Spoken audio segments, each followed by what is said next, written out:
ഈ കഫക്കെട്ടിൻ്റെ കാരണങ്ങൾ എന്തൊക്കെയാണ്? അപ്പോൾ ഇതിൻ്റെ കാരണങ്ങൾ അറിഞ്ഞാൽ മാത്രമേ നമുക്കതിനെ എഫക്റ്റീവായിട്ട് ട്രീറ്റ് ചെയ്യാൻ പറ്റുള്ളൂ. ഒറ്റ വ്യത്യാസമുണ്ട്. ഇവിടെ അതിന് 500 രൂപയാണെങ്കിൽ ഗൾഫിൽ അതിന് 450 ദിറമാണ്. കൃത്യമായിട്ടുള്ള ട്രീറ്റ്മെൻറ്റ് എടുത്തെന്നാൽ 2 ദിവസമല്ല, ഒറ്റ ദിവസം കൊണ്ട് തന്നെ നമുക്ക് ഈ കഫക്കെട്ട് മാറ്റിയെടുക്കാം. സ്ത്രീകളൊക്കെ ആണെങ്കിൽ ചുമച്ച് അറിയാതെ മൂത്രം പോകുന്നു എന്ന് വരെ കംപ്ലൈൻറ്റ് പറയാറുണ്ട്.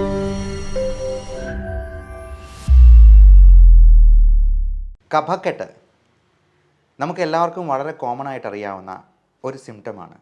പക്ഷേ അതിന് ഇംഗ്ലീഷ് ഏതാണെന്ന് ചോദിച്ചെന്നാൽ നമ്മൾ പോലും പെട്ടെന്നൊന്ന് പകച്ചു പോകും. കഫക്കെട്ടിൻ്റെ ഇംഗ്ലീഷോ സ്പ്യൂട്ടം അക്യുമുലേഷൻ അല്ലെങ്കിൽ എക്സ്പെക്ട്രേഷൻ എന്നൊക്കെ നമുക്ക് വേണമെങ്കിൽ അതിന് ഇംഗ്ലീഷിൽ പറയാം. പക്ഷേ നമുക്ക് വളരെ കോമൺ ആയിട്ട് അറിയാവുന്ന ഒരു സിംറ്റമാണ് ഈ കഫക്കെട്ട്. കുട്ടികൾക്കാണെങ്കിൽ കൊച്ചു വാവമാർക്കൊക്കെ കുറുകുറുപ്പായിട്ട് അമ്മമാർ പറയാറുണ്ട്. അപ്പോൾ ഈ കുറുകുറുപ്പ് അല്ലെങ്കിൽ കഫം കെട്ടി നിൽക്കുന്ന അവസ്ഥ ഇത് 2 ദിവസത്തിൽ നമുക്ക് എങ്ങനെയെങ്കിലും ഒന്ന് പരിഹരിച്ചെടുക്കാൻ പറ്റുമോ? കാരണം ഈ കഫക്കെട്ടുമായിട്ട് വർഷങ്ങളോളം നടക്കുന്ന ആളുകളെ നമുക്കറിയാം. ഈ കഫക്കെട്ടിൻ്റെ കാരണങ്ങൾ എന്തൊക്കെയാണ്? അപ്പോൾ ഇതിൻ്റെ കാരണങ്ങൾ അറിഞ്ഞാൽ മാത്രമേ നമുക്കതിനെ എഫക്റ്റീവായിട്ട് ട്രീറ്റ് ചെയ്യാൻ പറ്റുള്ളൂ.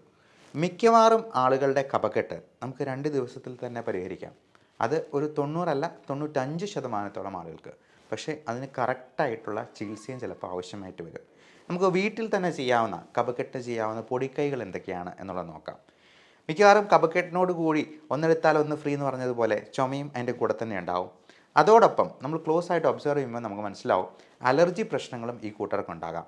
മൂക്കടപ്പ്, തുമ്മൽ, കണ്ണ് ചൊറിച്ചിൽ, ദേഹമൊക്കെ ചൊറിഞ്ഞടിക്കുക തുടങ്ങിയ അലർജി പ്രശ്നങ്ങൾ.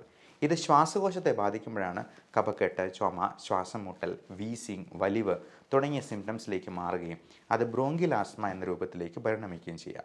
മിക്കവാറും ആളുകളുടെ കഫക്കെട്ടിന് മെയിൻ കാരണം ഈ പറയുന്ന അലർജി തന്നെയായിരിക്കാം. ഇനി ചുരുക്കം ചില ആളുകളിൽ ഈ പലതരത്തിലുള്ള ഇൻഫെക്ഷൻസ് കൊണ്ടുവരാം. ഇൻഫെക്ഷൻസ് തന്നെ ബാക്ടീരിയൽ ആകാം, വൈറൽ ഇൻഫെക്ഷൻസ് ആകാം. നമുക്കറിയാമല്ലോ, കോവിഡ് വരുമ്പോൾ തന്നെ നമുക്ക് ഈ ചുമയും കഫക്കെട്ടും ചിലപ്പോൾ മാസങ്ങളോളം മാറാതെ നിന്നേക്കാം. അത് പോസ്റ്റ് വൈറലായിട്ടുള്ള ബ്രോങ്കൈറ്റിസ് ചിലപ്പോൾ നമ്മൾ മരുന്ന് കൃത്യമായിട്ട് എടുത്തില്ലെന്നുണ്ടെങ്കിൽ അത് മാസങ്ങളോളം നമ്മളെ ബുദ്ധിമുട്ടിച്ചുകൊണ്ടിരിക്കും. സ്ത്രീകളൊക്കെ ആണെങ്കിൽ ചുമച്ച് അറിയാതെ മൂത്രം പോകുന്നു എന്ന് വരെ കംപ്ലൈൻറ്റ് പറയാറുണ്ട്.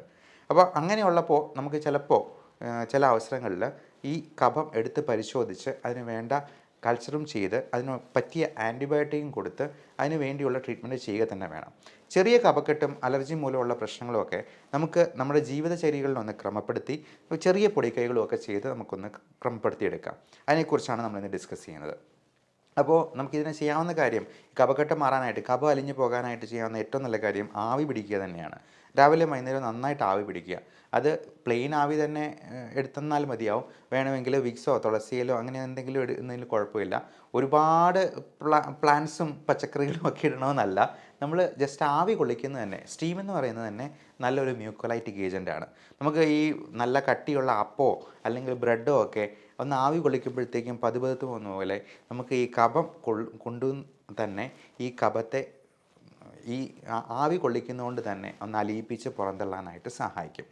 അപ്പോൾ ഈ പലപ്പോഴും ആൾക്കാർ വിചാരിക്കുന്ന ഈ ആവി കൊണ്ടു കഴിഞ്ഞിട്ടുണ്ടെങ്കിൽ ഇത് ഉറച്ചു പോകും എന്നൊക്കെയാണ്. എൻ്റെ അടുത്തൊരു കുഞ്ഞിൻ്റെ